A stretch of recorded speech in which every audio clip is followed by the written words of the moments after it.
Check, baby, check 1, 2. Let's hear it from the audience. If you've got my voice, drop us a comment here. Chris and I will be with you in just a moment. That's right. Pedro is out. Chris is here. Be with you in just a second.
Good morning, everybody. It's a second here while we get the show started.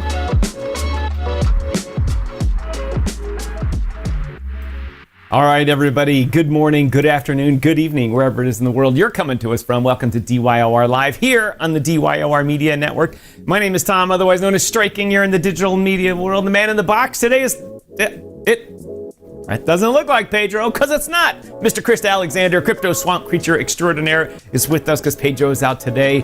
Welcome, Chris, to the show. Thank you. Ladies and gentlemen, it's October. Nope, it's September. Nope, it's August. You hear me do this joke all the time, but it's November 10th, one day away from Armistice Day here in Kanukistan, where I am right now. But only like 40 days till Christmas or something like that. The stores are not only set up for Christmas, they're already setting up for Easter. That's how close we are to Christmas. But ladies and gentlemen, lots of good stuff coming up this week. We got a Sailor Sunday Spectacular once again with him buying more Bitcoin. Not only that, but Chris had a big offering in Europe, got $753 million out of the European private equity market or public equity or whatever you want to say. That's the first time for him. Bitcoin trading. Bitcoin was moving opposite the stock market today, which was a good thing. I like when it does that. Chris, the shutdown may end.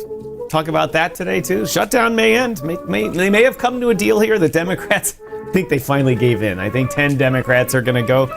And also, ladies and gentlemen, we're going to talk about Tether.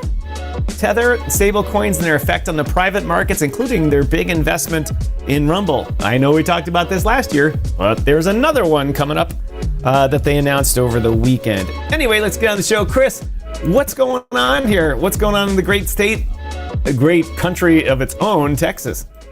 Yeah, well, they have been their own country, and then they've been parts of other countries, and then tried to form another country. So they've kind of done it all, really. It's cold for a day, and then it'll be back to normal. So I think some people would want it to go back to having their own country. Yes, that there's been, I believe, some prosecutions around that. So I've heard over the years. And then you got this Texit coin, which I'm not endorsing. I'm merely talking about it. I've seen them driving around in their Corvette, and I think Dodge Charger, and I kind of think if you're telling me I'm going to have crypto riches, I don't think you should be in a Dodge Charger. No offense to people who have Dodge Chargers. It's just, I'm thinking McLaren and maybe a Pearl Sanguine Ferrari. But it's all right. Everybody in Chicago that has a Charger gets carjacked anyway. The good news is that they dump it. They dump it after about a day of driving it with a little wreckage on it.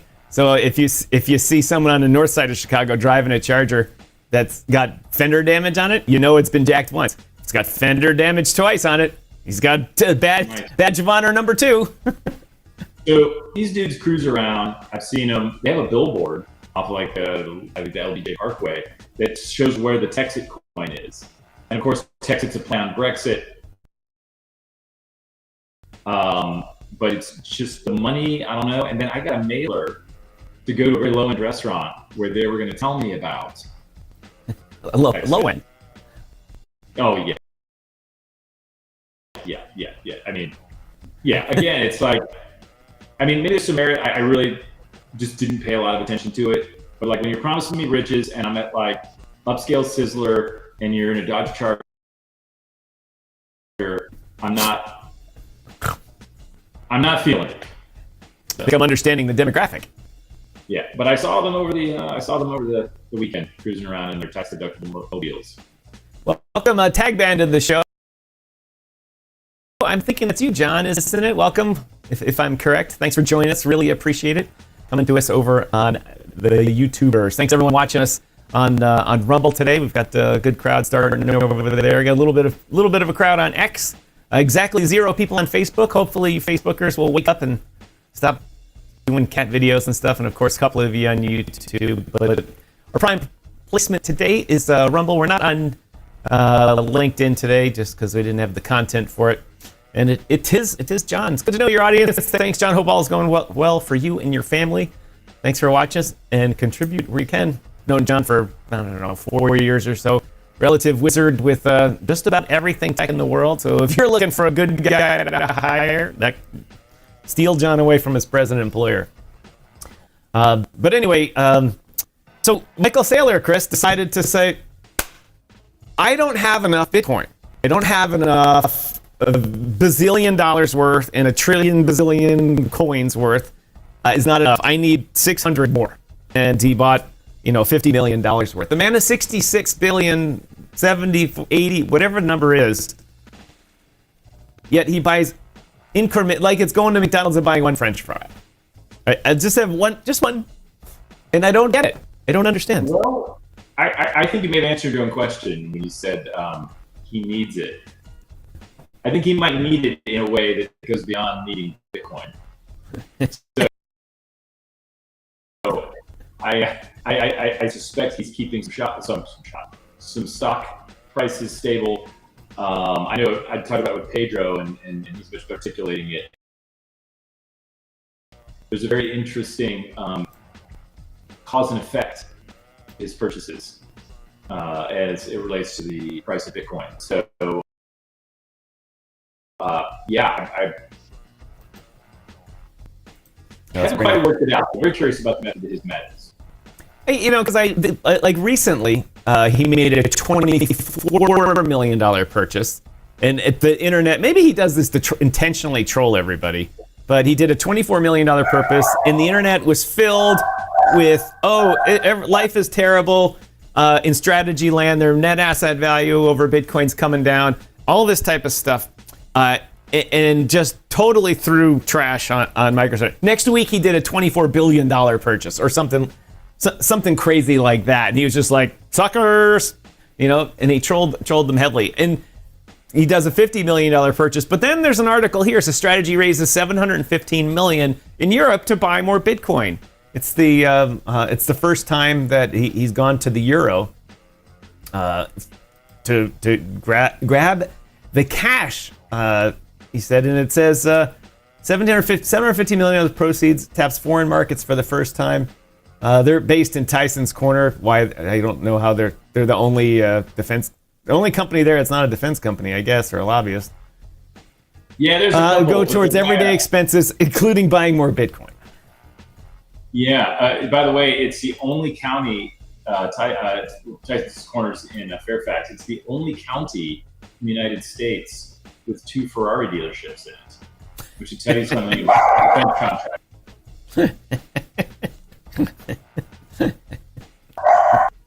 Or at least it was the last time.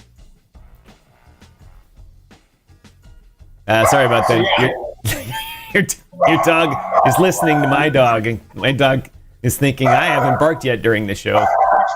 Yeah. You're gonna put. There's a landscaper, and they're going berserk. So maybe you want 2 minutes of talking about Rumble. All right, ladies, I'm going to switch to talking about Rumble here for a second. nice segue there, Chris.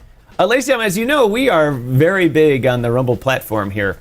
We are, and I don't mean by viewerships, I mean big on happy with the platform. They've done well for us here. They've become our leading our leading broadcaster and payer of largest amounts of pennies in the social media sphere. YouTube's remuneration has gone almost to zero, and so Rumble can only go up from zero, and they have. And we read ads for 16 cents each. But anyway, I was talking about Chris a while ago. We've been talking about how Tether and stable coins are going to Tethercoin. That's like a technical term. Right. It's how they are going to fundamentally change things just with their ultimately their acceptance, ultimately their fat sacks of cash being pushed around. They can't just invest in treasuries all the time, especially if the treasury rates go down. They need to branch out and invest in other things. And Tether's taking a big position in Rumble. Chris Pavlovsky, the CEO there, went to... that's my turn. Oh, no, the dog's quiet. Good. Went to Tether, went to Apollo and said, hey, let's get together here. Apollo said, this is a good plan here, $700 million. That was last year. And then this year, Tether and Rumble expand that by moving into Europe, buying a, what was it, a Bitcoin mining group, and they're going to be converting it into AI compute. Is that what's going on? So they bought Northern Mining, and Northern Mining has, it looks like a Corpus Christi data center that is going to be converted to AI. It's GPUs. It's not, I don't know if it's Bitcoin, like Bitmain S19s, 21s, I guess now 23s. But yeah, they bought a data center, they're going to convert it. And I think what's interesting is they've they have gone like full Elon here. And they want to create an AI to processing ecosystem that's censorship free. Why I say it's right. They've gone full Elon. And so, because I guess there's a couple of ways you could do that, including having dozens of children. But it's really interesting because one thing you're seeing in the Bitcoin space, you talk to the publicly traded companies, and a lot of them are switching over to AI. They're really worried about post-halving and where technology and energy prices.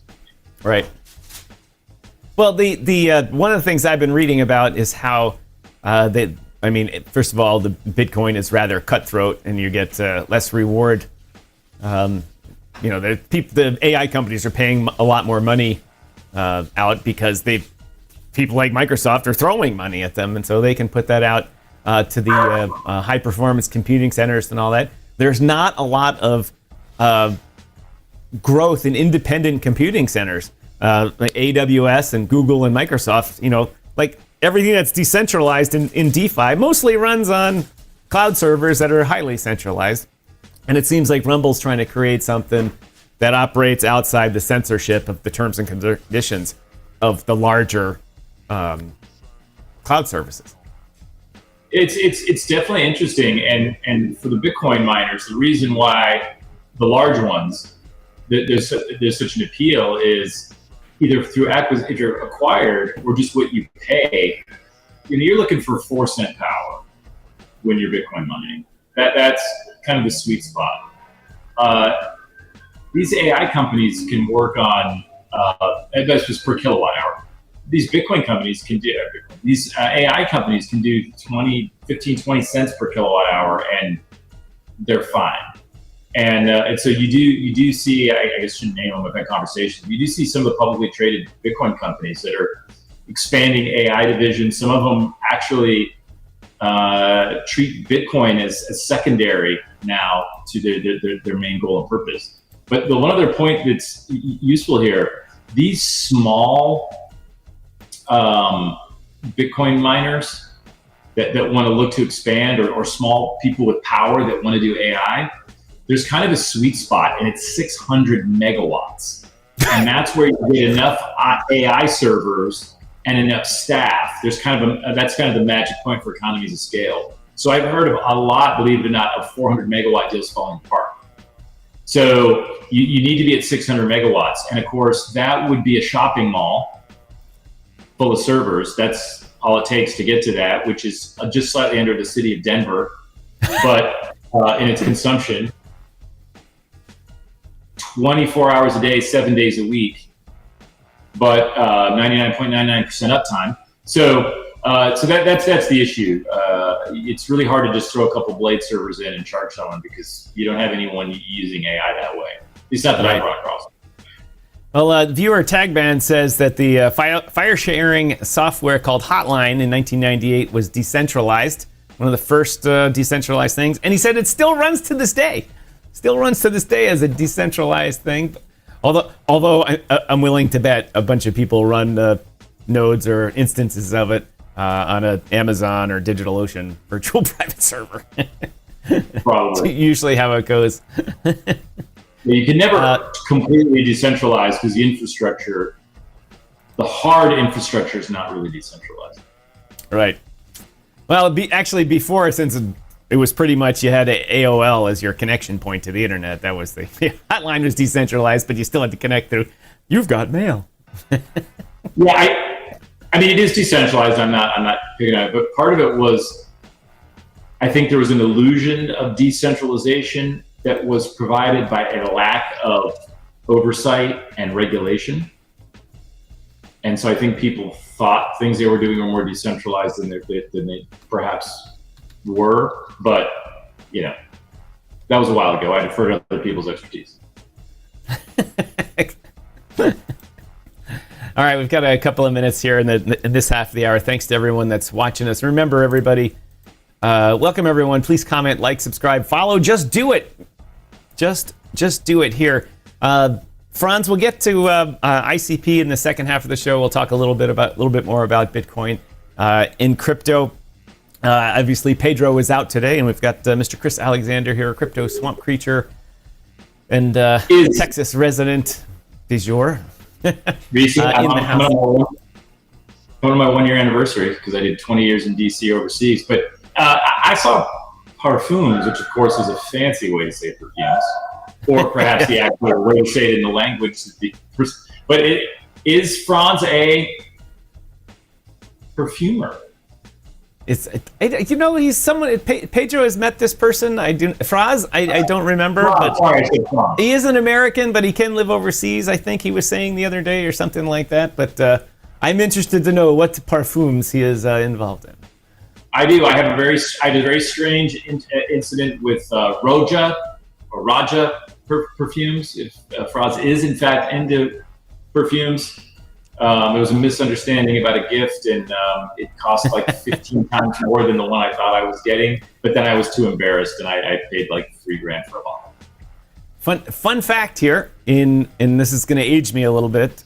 In 1985, I toured the Chanel perfume factory, and in Europe, and since that day I've never appreciated perfume, except the occasional, get super dressed up thing, a little thing. But most of it is when you're in the factory and there's all these different smells coming from things, it overwhelms you and you're like.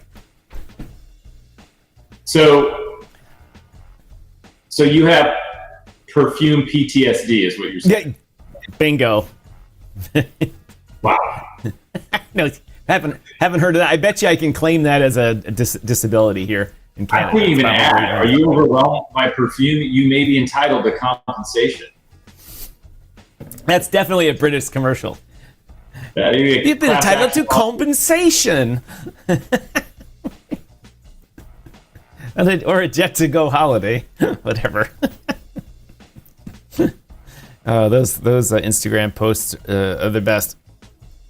All right, here we're coming up on the bottom of the hour here. We'll just pivot here because it says commercial break here, but we don't have enough viewers to have a paid commercial break, so I'm going to skip that until we have enough viewers. Actually, let me check to see, make sure I've shared this properly on social media. Going kind of the Canadian route, this is like during a hockey game. You have some commercial timeouts that are mandated. You've got some flexibility. Some commercial mandated. Let's see, where is that? Yeah, I got it shared. Got it. Let's get the. We have not been including the X people in our conversation here. If you've posted on X, and you're still watching, which would be a stretch, please repost it because I didn't have the great graphics, great comment machine open for that. Let me give a welcome to everybody on X. Yeah, we have had a few views on X. Welcome, everyone on X. All right, so Garcia, the government shutdown. We need more of it. Sorry. And to the next story. The government shutdown is dragging on now 40 some days, or I don't know, however long it's been. Yeah. Lots of complaining on social media. People are even comparing the usual suspects to European dictators and Russian premiers and that type of stuff, calling them evil this, evil that. Other sides are evil that. The world is for most people, has largely moved on. People are starting complaining about airline capacity. But, usually about this time of year, somebody like Spirit goes bankrupt and removes half the capacity anyway. It's a holiday. Right. The SNAP recipients, the states are going to make them up, or the SNAP recipients, most of them seem to have big car payments also. I think they just going to drag a car payment out or two and be able to buy all their food anyway. Some of the SNAP recipients will have to forego cosmetic treatment for a week or so in order to pay their food bills. All seems to be fine because much of the world moves on. Now, I don't live in Washington, D.C. Maybe that's coming to a halt there. But one of the things I've noticed, before I'll segue this back to you, one of the things I noticed is that there's a lot of people saying, I didn't get paid last week, and it was their first paycheck not getting paid. We could lose our house. And I was like, wait a minute. It takes a long time to lose your house. And so the narrative of this whole topic is being pushed down to the lowest people, and they're coming out saying not the lowest people, but the people that are not typically in the narrative, a typical homeowner that works for the government. And their message is that the government shut down so bad we're all going to be homeless. Is this from your time in Washington, D.C., is it normal for it to go 100% hyperbole that fast? Well, that's a complicated question, but let me back up and a couple of points. Separating SNAP out of it, because there are some issues there not funding it, right? And in fact, it's actually great to compare and contrast. We'll compare someone on SNAP versus a government employee. So I was a government employee. Just leave it at that. And I have a credit union. They didn't have an Army one, by the way, so I had to be in the Navy one, which wounds me, and I'm not even that into like inter-branch rivalry. But I have a credit union, and every time I log in, there's a takeover of my screen that says, if you are currently a government employee, click here for your loan. Now, why? Because everybody knows the U.S. government always pays. So let's be clear. Any person who's a furloughed government worker is going to be paid for the time they're furloughed. Right. Number one. Number two, they can take out a loan. Credit unions are lining up for these loans. Yes, you're going to pay a little bit of interest, but I remember you telling me all about how proud you were to serve your country while you were being paid. So is a couple of percentage points, are you patriotic enough for that? Because I went and got shot at. So I was kind of cool with that. Maybe you take a nick on your on a loan, on a 3-week loan. But that aside, this idea that they're going to food banks and everything, it's nonsense.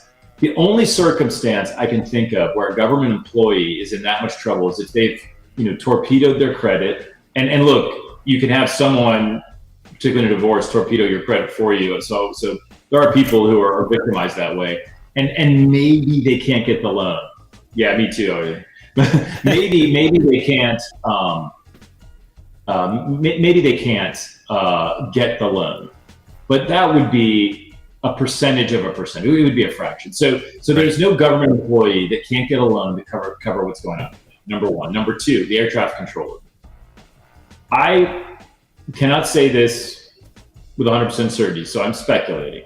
But I think they're deliberately not showing up The unions lean heavy Democratic, and they were trying to help Democrats in Washington inflict some pain to help them, kind of win the shutdown. All right. Now, I think the Democrats voted down various resolutions, I think more than 10 times to reopen the government. But it's a game, and the game it doesn't matter what you did, it's getting the other side to get blamed is what matters. All right. It doesn't matter if the Democrats voted it down, I think 14 times. If they can get everybody to blame the Republicans, it's a win. I don't think they've succeeded. I look on a right-leaning outlet, and then I look on a left-leaning outlet every time I see pretty much any news article. And both sides are using the same thing, which is Democrats hate. So I don't think it worked. But back to air traffic controllers, holiday travel, they did this deliberately. They're being paid. They know they're going to get their money. I don't know about you, but I think people need air traffic control. And if I were an air traffic controller, I would come into work every day knowing I was going to get paid and feeling better that maybe two giant pieces of tin with 600 people on it don't run into each other because I decided to help support Washington political games. Imagine how the unions would look if the ultimate worst happened and two planes did do something like that. The unions would find that the Democrats would certainly get blamed by Trump for. No. So let me tell you how this one works. So if there's an aviation, it's an accident in the air, an incident on the ground. I once had an aviation client, international. I had to represent them when two of their planes on the ground collided. Nobody was hurt. Oops. It was actually kind of funny. Maybe tell that story some other time. Again, no one was hurt. That's why I say it was funny. But if that were to happen, what they would say is the evil Republicans were starving the air traffic controllers, and they were malnourished, and they couldn't possibly do their job. And probably something about Nazis and fascism. So, and they'd have a good 30 to 40% of the country would pretty much go with it. I mean, you have a candidate with Death Squad insignia on, and the Democrats are like, it's okay if our guys got Nazi markings. It's okay if our Attorney General said he wanted to kill Republicans' children in front of their mothers in text messages. By the way, if you followed that, don't worry about that. He sent the text message, right, to a lawmaker, Republican, who said, "You don't really mean that, do you?" So then he called her to reassure her that he meant it, and then she said, "I don't think you should talk that way." So what did he do? He hung up and sent more text messages. So you can't say he was just mad. And he won. Yeah, and because Democratic voters don't really care. Now, lest I get tarred as an evil fascist Trump supporter, as you heard Justin and I say, we refuse to vote for either side, although we're more empathetic often to one than the other, or maybe empathetic is the wrong word, sympathetic. But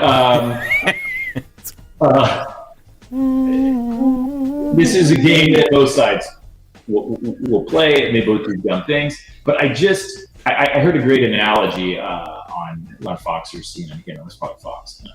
But they said consider dating. If you're a Democrat, consider yourself a woman and you're a Democrat.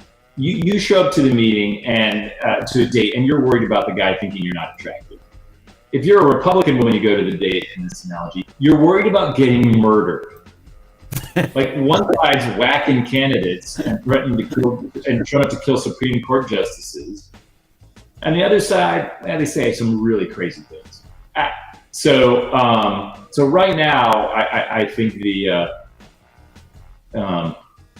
bully pulpit is on the Republican side, but they will very quickly screw that and do some. Well, actually, they did already. They got like some kind of weird Nazi youth rally going on Tucker Carlson last week. It's just utterly embarrassing. A true authoritative source of information, the net show there. Anyway, ladies and gentlemen, we're going to do a quick commercial here. Make all the big monies for us here. Let's. I always like to go through and see which one of our sponsors have offered us the most money yet, because it isn't. We do force them to auction their products and advertising to us. Meaning, when I say we, I mean the Rumble algorithm. We're just gonna go We're just gonna go with a good old-fashioned 1775 coffee here. Chris, I'm gonna put you on the background here for this. Maybe, if I can remember how to do that. Anyway, ladies and gentlemen, it's that time of that's the wrong button. Put the Bloomberg on. Nope, not that one. Not that one. Nope. Sometimes my Stream Deck does whatever it wants, and this is one of those times. Nope, not that one. There's Chris again. It's not this one. Come on. There we go, ladies and gentlemen. All right, let's get the 1775 coffee going here. Ladies and gentlemen, and you know it's coming because I'm holding my coffee, so you know which ad is coming. You still haven't tried 1775 coffee? Well, now's your shot. The 1775 starter kit is dropped, and they only made 1,000 units, and they're going fast. You got to get some. You're getting a couple of things here. You're going to get 3 different types of coffee if you order from this drop. You're getting the bold dark roast that hits hard. You're getting the smooth medium roast, and you're getting the Vitality mushroom coffee for clean energy and laser focus. No crash. Nope. You're also going to get all single origin, small batch, toxin-free, and mold-free. Plus, you're also getting my favorite thing. You're getting a gold spoon clip because freedom is not scooped with plastic, ladies and gentlemen. Nope. Getting a frother strong enough to stir up your coffee and your mother-in-law's opinions. You're also getting a black 1775 tumbler. $170 worth of coffee and gear, yours for $99. This is for the ones who've been watching 1775 blow up right here on DYOR Media and Rumble, wondering if it's actually worth it. It is. So go to 1775coffee.com/studio and grab your starter kit before they're gone. Bold beans, clean fuel, and a morning routine that stands for something just like Rumble does. Ladies and gentlemen, there's a QR code over here. If you're watching us on the big screen TV, hold your cell phone up to that. Click that. Put your eyeballs on our sponsors. We'd really appreciate it. If you're watching on your cell phone, there's a link in there. It says learn more. Click it. And if you're watching on the replay, first of all, thank you very much for doing so. And 2, in the description down below, there's a link to 1775coffee.com. And thank you to 1775 Coffee for sponsoring this segment of DYOR Live. All right, ladies and gentlemen, it's the top of the hour here. You're watching DYOR Live here on the DYOR Media Network. My name is Tom, otherwise known as Striking, here in the digital media world. Pedro is out today. I've got Chris Alexander, the guest of the day here, Crypto Swamp Creature podcast co-host, along with Justin Wallin. New episodes coming out someday in the future. Not right now. Need more. You got to get Biden back in, and then you'll have a lot more material. Anyway, ladies and gentlemen, the markets are moving and grooving today. Not a lot of numbers coming out from the U.S. government still. Bitcoin's recovering down back up to 105,000. The S&P 500 relatively unchanged, only 88 points. NASDAQ up 500. Dow Jones up 250. And Apple, Tesla, Netflix, all in the relatively unchanged category, just moving just a little bit. So not much on this Monday day going on. I do have I want to bring up the Bitcoin chart here real fast. Chris, give me 5 minutes to talk Bitcoin and the and what's coming up with the discussion I'm going to have about Bitcoin on Rumble Premium here in the next day or so. I got to get the right button here. This one here. Not that button. Why is it not working? This button here. The chart I have over here, ladies and gentlemen, the chart Pedro and I have been talking about. November Bitcoin opened up way up here, ladies and gentlemen, up here. Weekly open, we opened last night, right here at about 104,000. We're trading above it today. Bitcoin briefly coming down today, but then trading up. One of the things we like to do is, and I'm not going to give you a prediction on that, so just don't.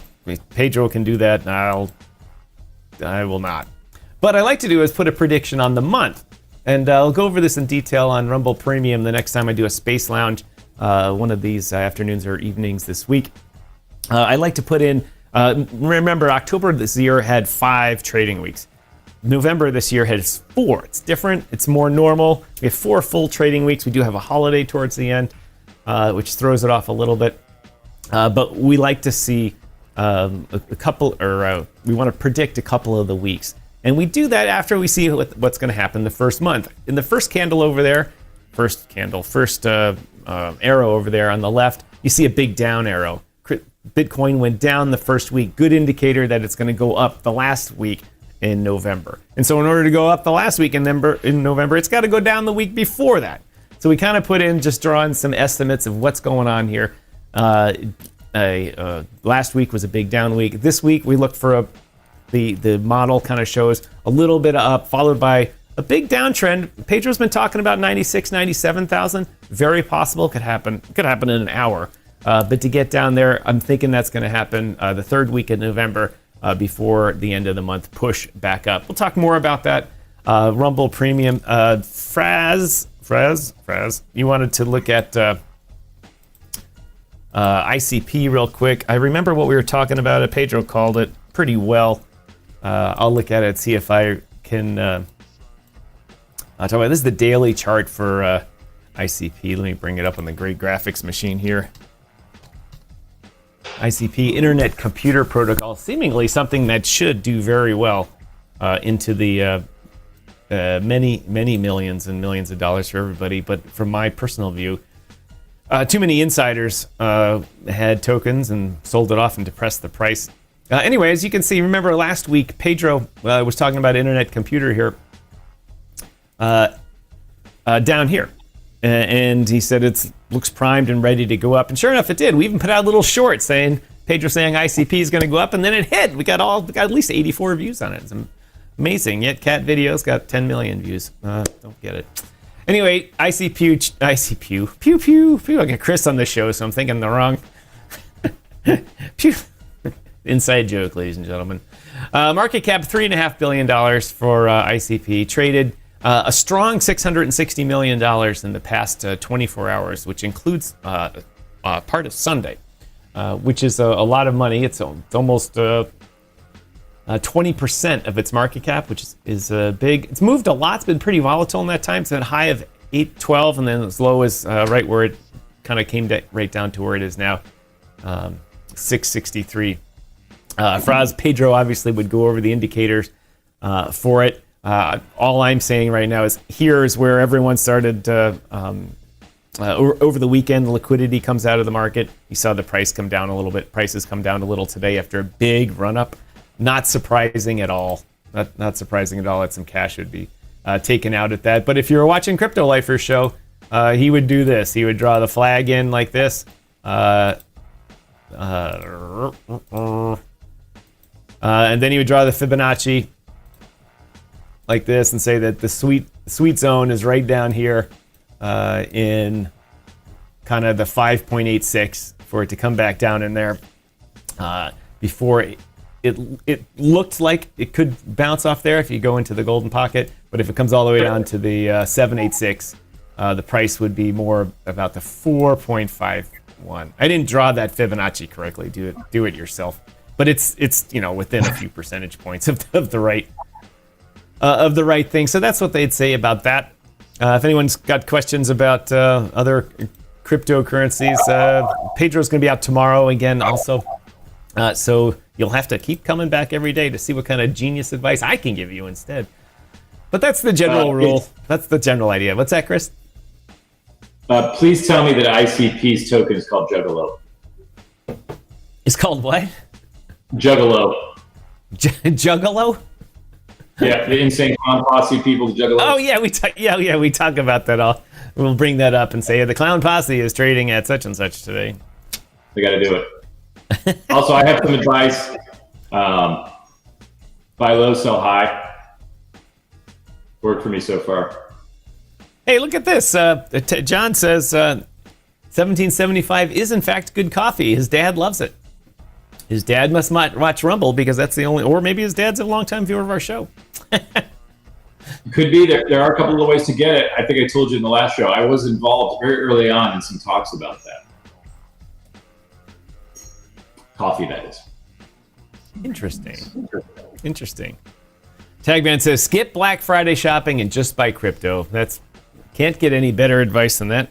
Unless, of course, true. It's a blow off top for BTC that day, which it very well could be, according, if this chart comes to fruition here, Bitcoin could be reaching the monthly blow off tops, so be careful on Black Friday. Oh, it was a gift.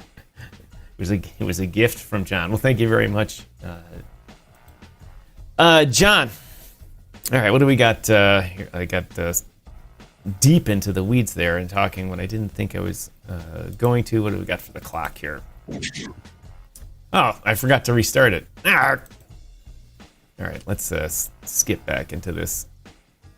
That should end. I think they're... Oh, all right. That bar populated quickly. What's that? The bar no one can see but me populated very quickly. Your timer, all of a sudden it shot up. Oh, there's a lot of I moved it to a different segment of the show. Right.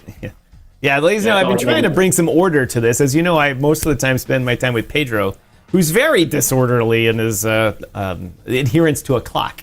And Chris is experiencing the opposite this time of me screwing up the clock. So, as they say, last time I saw that many lights and flashes, I was in a helicopter that was going to crash. It seemed like. So this is exciting. That seems to me that was the background of Clancy's Jack Ryan, that he had back injury because he's in the Marines. He was in a helicopter crash. Well, it varies between the movie The Hunt for Red October and the book. Regardless, the book is awesome, and that's one of the rare awesome movies that mimics the book. Especially when you get to hear Russian with a Scottish accent.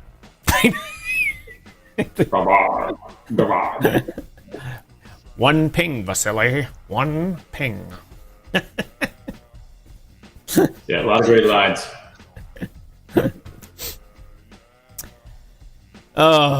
Where am I on my list of things to talk about? Well, we're shut down. Tariff rebates. Right, the rebates. 50-year mortgages. Right, those were the... Well, hold on, stop the presses. On the screen, am I seeing that Polymarket may be flawed? Why, Justin Wallin and I have never said that. It's shocking. Ladies and gentlemen, a study says, our researchers say that it's possibly a quarter of the trades on the prediction platform show signs of artificial activity and maybe wash trades. And I think they were conservative. I mean, it's probably half. No pun intended. Right. That was good. We should just start. Can you start your own prediction market question? No, I looked into that. I had a series of utterly hilarious things I wanted to do with these questions. I no longer remember them. Arguing maybe they weren't that funny if that's the case. But Justin and I were talking about what we wanted to do, and then it turns out like you go into like a Discord and you nominate questions, and you have to kind of. So there's a process, and there was no way we were going to get through it. But here's a good one. Here's a great one. Is Polymarket rigged? I'd like to see what the market has to say about that.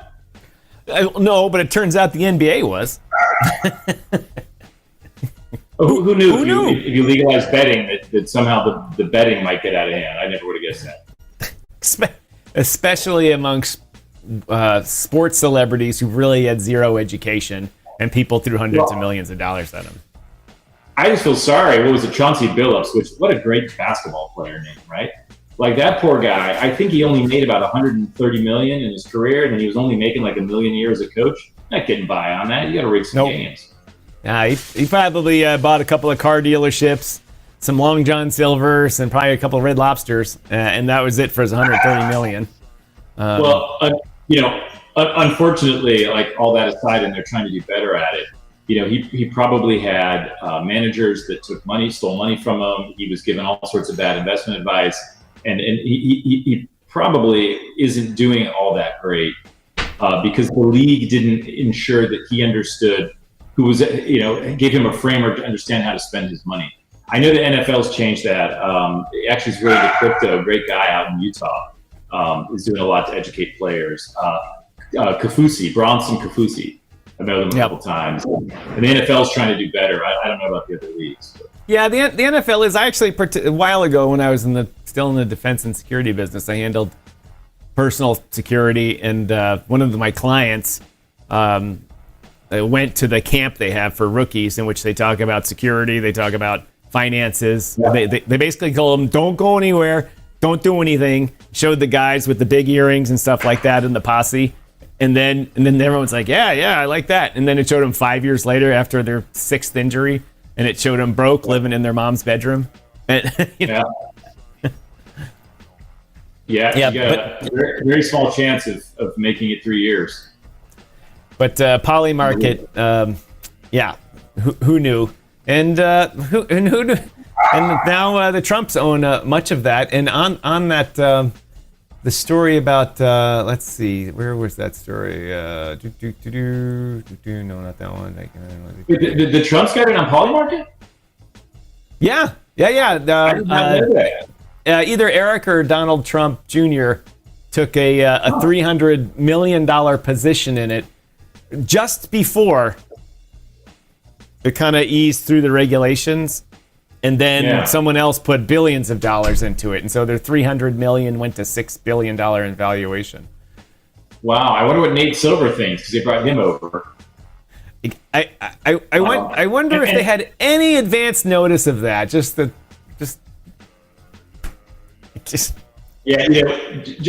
talks about poor Nate Silver, right? Nate, I think will say he leans like center left, but the guy is just trying to figure out another way to evaluate the probability that a political candidate will win. That's what he's interested in. The guy was a poker player, he's a polymath, and he got the Obama win right with really great accuracy, so everybody loved him because they picked their guy. And then he said, no, Trump's going to win. So then they all hated him. And, the guy's not trying to be partisan. He's just trying to figure out a better way to think about things. And he's at Polymarket, or is an advisor, or at least he was as of a couple months ago. Right. And dialing it right back into the Trump's finances, Trump Media, True Social and stuff. Amazingly enough, the money keeps coming right out of that stock. The equity value just, who could have called that? Well, I wouldn't say it's a wash trade, but it makes you wonder. Asset depreciation and legal costs. What possibly could they have bought that? It is possible that the asset depreciation is deliberate because they want to write it off in future years. Like there could be a tax strategy at play, and they don't particularly care where the stock goes right now or perceived valuations of the company are. There is a strategy that could make sense to this. It's kind of like, everyone panics when some like big box retailer declares bankruptcy. And it's like all they're doing is restructuring, and this gives them an excuse to fire or lay off a bunch of people. So there could be, and there are far better people to explain this to me, but there could be a reason to do this that is tax related and not an indicator of the health or any wrongdoing by anyone. They get plenty. They get people throwing them money at them for partnerships and all this type of stuff. It's kind of like an end run around the lobbying rules. What's left of them? It's kind of like buying a $100 Right. All right. Just a quick break here, Chris. It says audience chat and Rumble ad read. We don't have.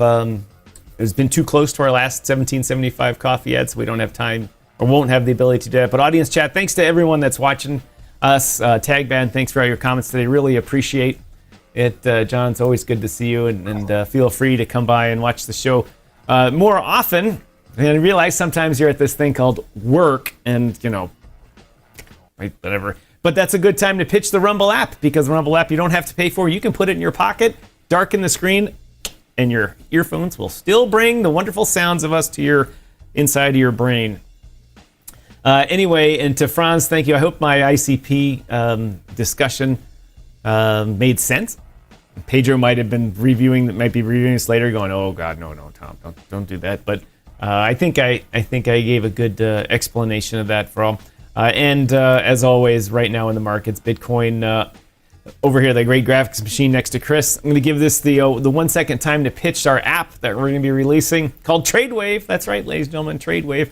It's an app that tracks Pedro and I's trades and tracks the market, which you can do anywhere. That's not the point. The point is to be a repository, not a suppository, ladies and gentlemen, a repository of the things Pedro and I talk about on the show, one of which was Pedro's ICP trade. He said go long at this was when it was at $3. Said go long at $2, and of course it didn't get as low as he wanted before it started its run up. The Ethereum trade is active. We got into Ethereum at 3,361.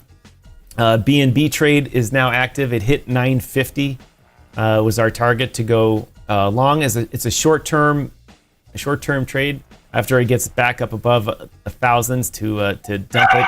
The point there with BNB, the theory was that they pumped up so much there was going to be some shenanigans and a flash crash. It turns out there was.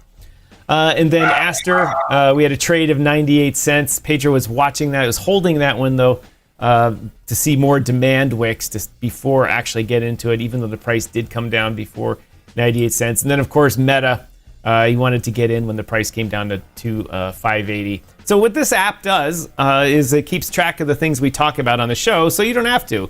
Right now, it's in beta. I'll be sending. Got to do one more revision to get the chat feature functioning, so we can exchange insults with each other on another forum, and feature. It also features all of our shows. But right now, I just have our shows listed. It's also going to feature videos about Pedro and I explaining why we took a trade. Like with the snippet from the show will appear there. So even if you don't catch the show, you can go to the app, which is just a HTML5 app for your phone. That's platform agnostic, and see what did we talk about? What are we looking to get into for the trades? So that'll be coming out soon. Slowly working on it, and hopefully it'll be enough interest that people will start paying us 5 whole USDT a month to get that information. How about that? Let me look at BNB. So we're up in our trade in BNB. We got it at 950. It's 985. We're looking to get out at about 120 or 1,025. Ethereum, we're positive in that. We got in at 3,361. It's at 3,500. So we're winning in that one. Let me just check on Aster here real quick. Aster is trading at $1.08 with a low of one. Yeah, Pedro's got to watch that one and update that one. I think that way. Anyway, thanks for everybody that's watching us. Drop a comment if you've got any more questions on that. Chris and I are just here for another half hour today. Just a quick show. Actually, I had planned on stopping at 1:30. You got an extra few minutes to talk, Mr. Chris? Yeah, I can do one more, like 10 minutes. Okay. All right, we'll be on here just a little bit because we really wanted to talk about was 50-year mortgages. I mean, if there's no better way to rape and pillage the American middle class than is to make them pay 10 times the amount they borrowed just to own their house. Well, that and tariff rebates. But I got to say, so there are very few markets where if you bought and held a house for 20 years, you wouldn't have, in that generational wealth, a tidy sum. Right. And so I would suspect that the strategy is I take a 50-year loan because that allows me to get into the house. And then I have a lowered payment, right? It should be half or less than my 20-year. Basic math there. I'm anticipating the value of my house going up. I sell it while I still have money left on the mortgage, but then I get a bunch of money and appreciation out of it. Now, you'll notice I use tons of speculative terms and forward-looking statements.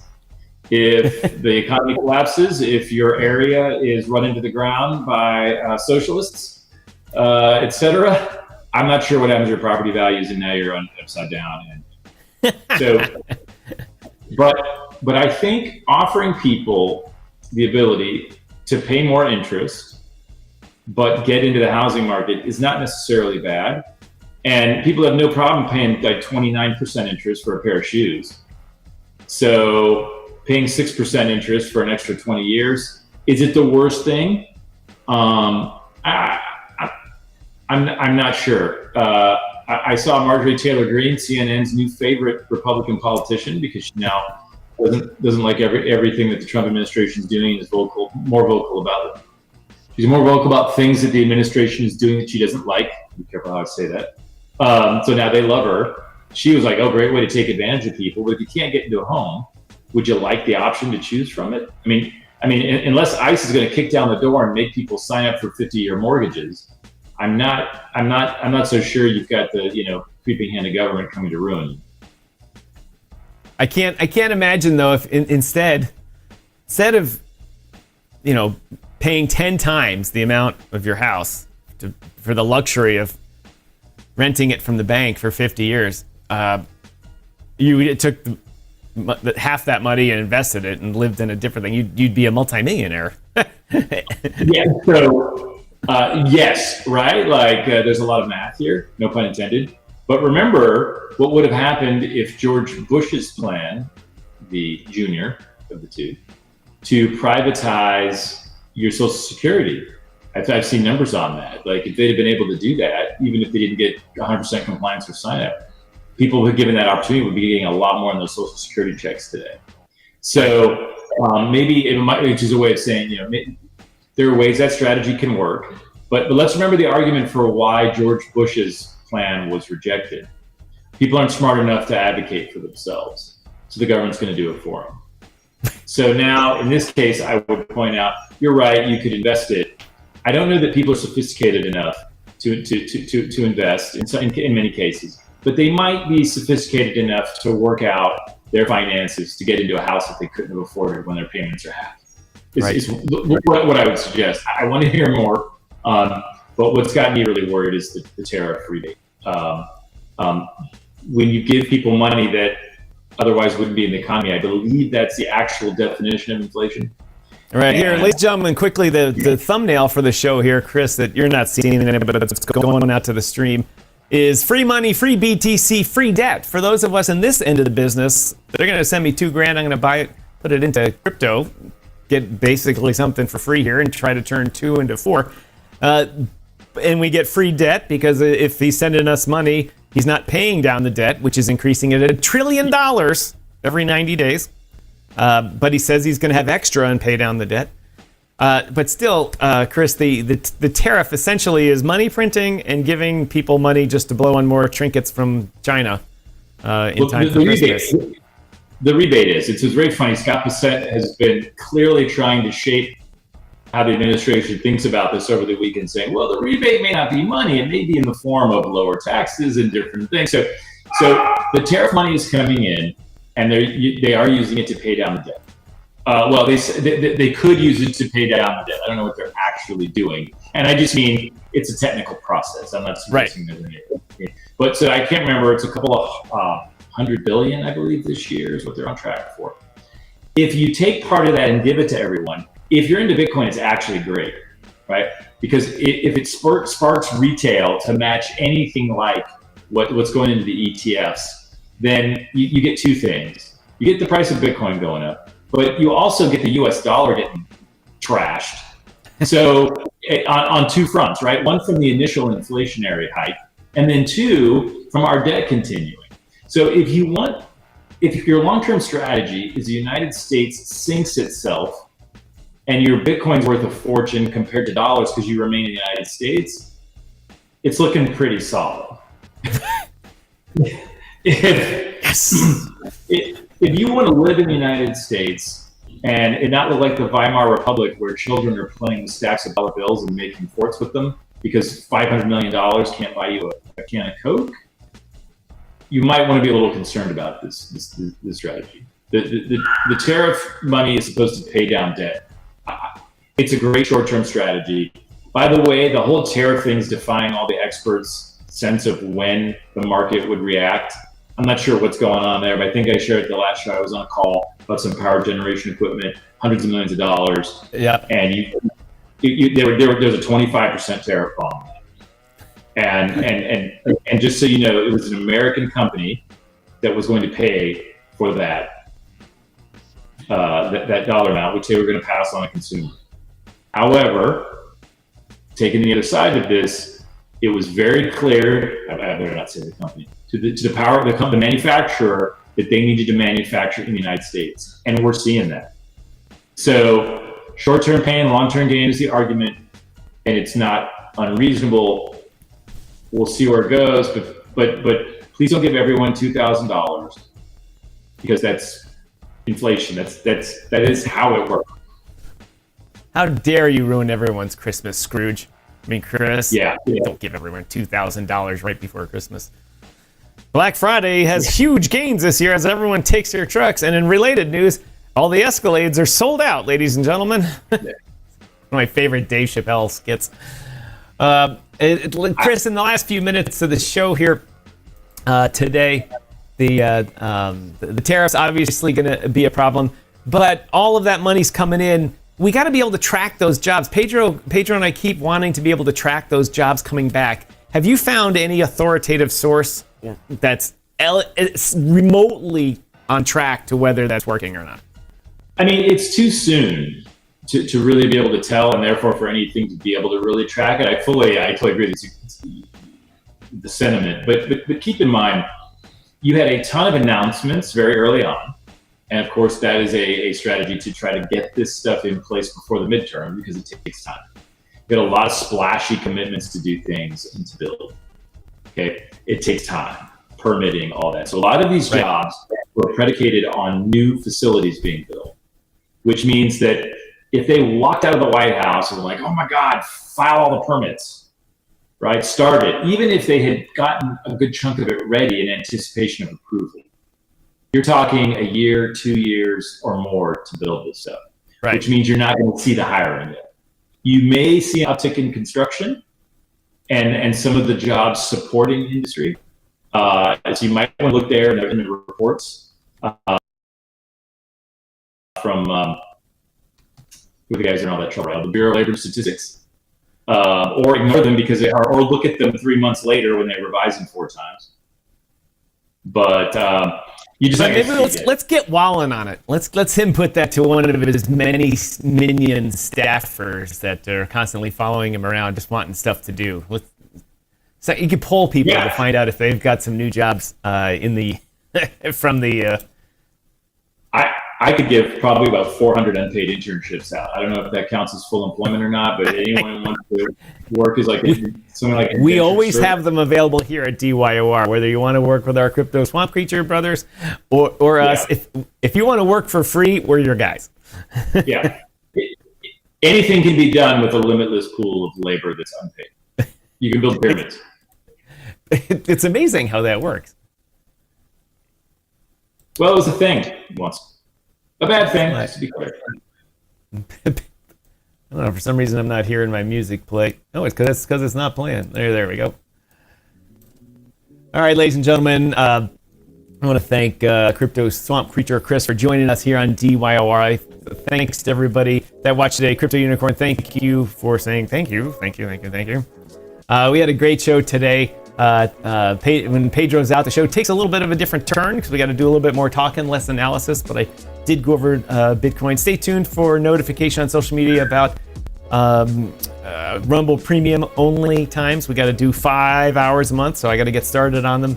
And I like to talk about the monthly outlook, how it's going to go. I went briefly over it. I'll go more into detail about that, trying to predict it. Anyway, I'll be back here same time tomorrow, roughly. And thanks to Chris here for joining the show. As always, my name is Tom, otherwise known as Striking, here in the digital media universe. So glad to have hosted another show of this great thing we call DYOR Live. We'll see you guys tomorrow, so be there. Thank you, Chris. Thank you.